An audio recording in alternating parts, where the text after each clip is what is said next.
Hello guys, welcome to our channel. आशा करता हूँ आप सभी अच्छे होंगे। तो दोस्तों, आज का हम लोगों का सीटेट का फर्स्ट पेपर कंप्लीट हो चुका है। तो आज हम लोग देखेंगे इसके आंसर। तो जल्दी जल्दी मैं आपको आंसर बता दूंगा। आप अपने जो भी सेट हो पेपर का उसके अकॉर्डिंग मैच कर सकते हैं। तो यहाँ पे हम लोगों का पहला क्वेश्चन दे रहा है कि निम्नलिखित में से अधिगम का प्राथमिक लक्ष्य कौन सा होना चाहिए। प्राथमिक मतलब प्राइमरी गोल, इंग्लिश में भी देख लीजिए। प्राइमरी गोल कौन सा होना चाहिए अधिगम का, कि समकक्षियों के साथ प्रतिस्पर्धा करनी चाहिए हम लोगों को, समालोचनात्मक चिंतन का विकास होना चाहिए, या तथ्यों को रटना चाहिए, या यंत्र वृत्त याद करने के पूर्वाभ्यास में उत्कृष्ट बनना चाहिए। भैया कौन सा होना चाहिए? तो इसमें आपको अगर हिंदी से नहीं समझ में आ रहा तो आप इंग्लिश में भी देखेंगे। कंपीटिंग विद पीयर्स, कंपटीशन तो बिल्कुल नहीं करना चाहिए। डेवलपमेंट ऑफ क्रिटिकल थिंकिंग, हाँ ये हो सकता है। मेमोराइजेशन ऑफ फैक्ट मतलब रटना चाहिए, बिल्कुल नहीं। Becoming excellent at the rote rehearsal मतलब यंत्रवत याद करना चाहिए, बिल्कुल नहीं। क्या होना चाहिए? सेकंड इसका सही है, समालोचनात्मक चिंतन करना चाहिए, मतलब डेवलपमेंट ऑफ क्रिटिकल स्किल बढ़ाना चाहिए। सेकंड क्वेश्चन हम लोगों का दे रहा है विद्यार्थियों की सीखने की शैलियों में विविधता जो होती है, मतलब सीखने की शैलियां मतलब अलग अलग तरीके से विद्यार्थी सीखता है। तो इसका आंसर कौन सा होना चाहिए? को शिक्षण अधिगम प्रक्रिया के दौरान ध्यान में नहीं रखना चाहिए, ये तो गलत है, ध्यान में तो बिल्कुल रखना चाहिए। को शिक्षण अधिगम प्रक्रिया में बाधा अवरोध के रूप में देखना चाहिए। नेगेटिव वाले जो भी नकारात्मक आंसर है उसे तुरंत हटा चाहिए। को महत्व दिया जाना चाहिए और मानव संसाधन विविधता के प्रबंधित प्रतिबिंब के रूप में देखना चाहिए, बिल्कुल। इसका तीसरा सही हो जाएगा। उपेक्षा करनी चाहिए, बिल्कुल नहीं करनी चाहिए। उपेक्षा तो हम लोग बिल्कुल नहीं करेंगे, तो इसका क्या हो जाएगा? तीसरा सही हो जाएगा। आगे देखते हैं क्वेश्चन।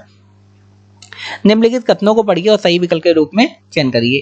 कथन ए क्या कह रहा है कि अभ्यर्थियों के बीच समालोचनात्मक चिंतन को सुगम बनाने के लिए शिक्षकों को उन्हें विविध परिस्थितियों और विभिन्न दृष्टिकोण से अवगत कराना चाहिए। बिल्कुल भाई, समालोचनात्मक चिंतन बनाना है विद्यार्थियों के अंदर, तो उन्हें विविध परिस्थितियों और दृष्टिकोण से अवगत कराना चाहिए। हर तरीके के दृष्टिकोण उन्हें आने चाहिए।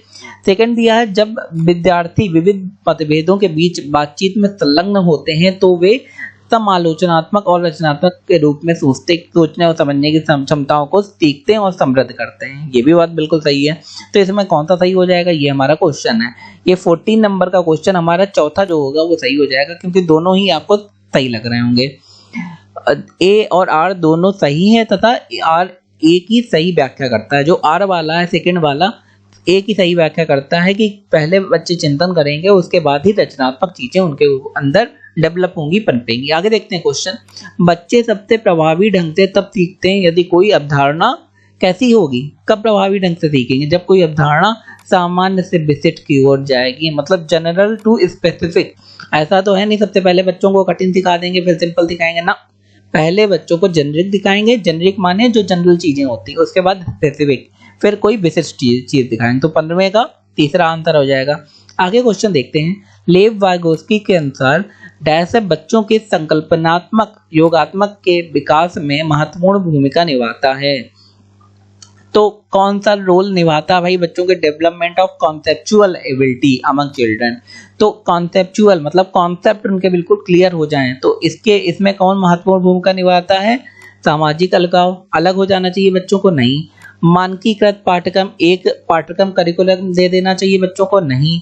मूर्त पुरस्कार देना चाहिए, बिल्कुल नहीं। सहकर्मी सहयोग देंगे बच्चों को तभी बच्चे सीखेंगे। तो इसका आंसर ये सही हो जाएगा। दोस्तों आगे बढ़ते हैं इसी क्रम में।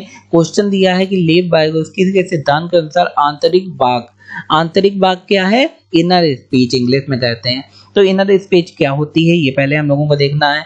तो विकासात्मक देरी का संकेत है इनर स्पीच। बच्चों के लिए अपनी सोच को नियंत्रित करने का एक तरीका है। बच्चों के लिए काल्पनिक दोस्त के साथ संप्रेषण करने का तरीका है, या फिर संज्ञानात्मक अपरिपक्वता। तो अपरिपक्वता तो वही नहीं बच्चों में भैया। अगर इनर स्पीच मतलब आंतरिक वॉक है बच्चों में, तो इसका मतलब ये नहीं अपरिपक्व होंगे। चौथा गलत हो गया। इसके बाद हम लोगों के कौन कौन से आंसर दिए हैं? इसका सही हो जाएगा सेकंड, क्योंकि विकासात्मक देरी भी नहीं होगा। बच्चों के लिए अपनी सोच को नियंत्रित करने का एक तरीका है अगर बच्चे आंतरिक वाक कर रहे हैं, मतलब इनर स्पीच कर रहे हैं। तो 17वें का दूसरा।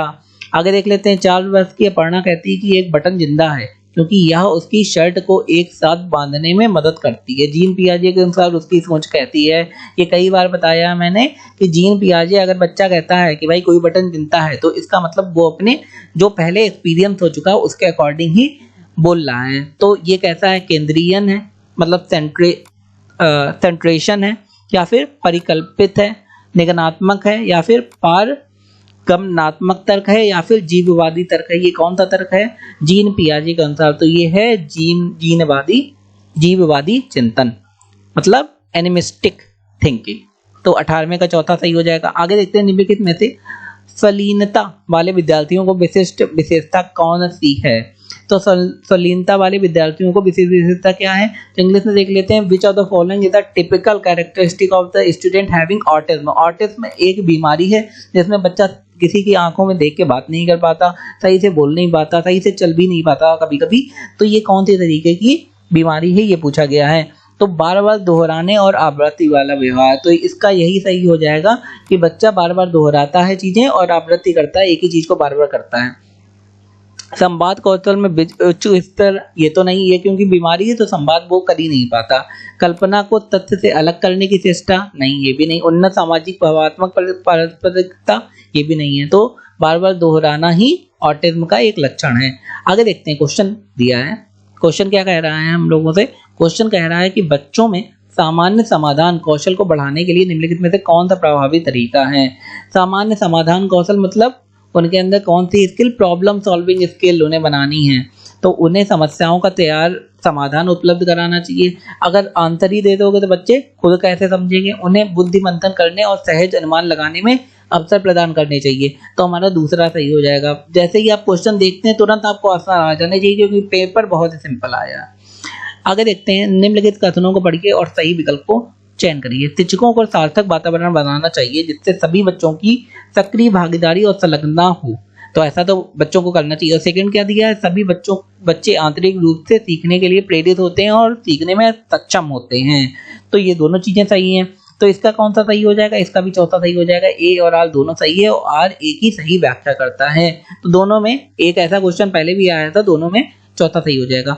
अनुभवात्मक अधिगम किस पर बल देता है, अनुभवात्मक मतलब अनुभव वाला। तो एक्सपीरियंशियल लर्निंग स्ट्रेसेस ऑन किस पे बल देता है, आलोचनात्मक प्रतिबिंब के महत्व पे बल देता है, या फिर एक प्रक्रिया के बजाय अधिगम को एक उत्पाद के रूप में देखना, या बच्चों के अधिगम पर शिक्षक के नियंत्रण का, या फिर सीखने में पुनर्वलन का। किसका बल देता है भाई, जल्दी बताइए आंसर। इसका आंसर हो जाएगा आलोचनात्मक प्रतिबिंब के महत्व का, मतलब इंपॉर्टेंस ऑफ क्रिटिकल रिफ्लेक्शन। तो ये आपको जहां पे भी आलोचनात्मक आ जाएगा वो वाला आपका आंसर सही हो जाएगा मोस्ट ऑफ द में। निम्नलिखित में से आगे दिया है, निम्नलिखित में से कौन सी प्रक्रिया अधिगम के दौरान योगदान नहीं देती है। तो अधिगम के दौरान कौन सी प्रक्रिया योगदान नहीं देती ये पूछा गया है। तो हमारा गैर प्रासंगिक मतलब डिकॉन्टेक्चुअलाइजेशन, ये गैर प्रासंगिककरण मतलब जो सिलेबस है उसी से संबंधित आप एग्जाम्पल दीजिए बच्चों को।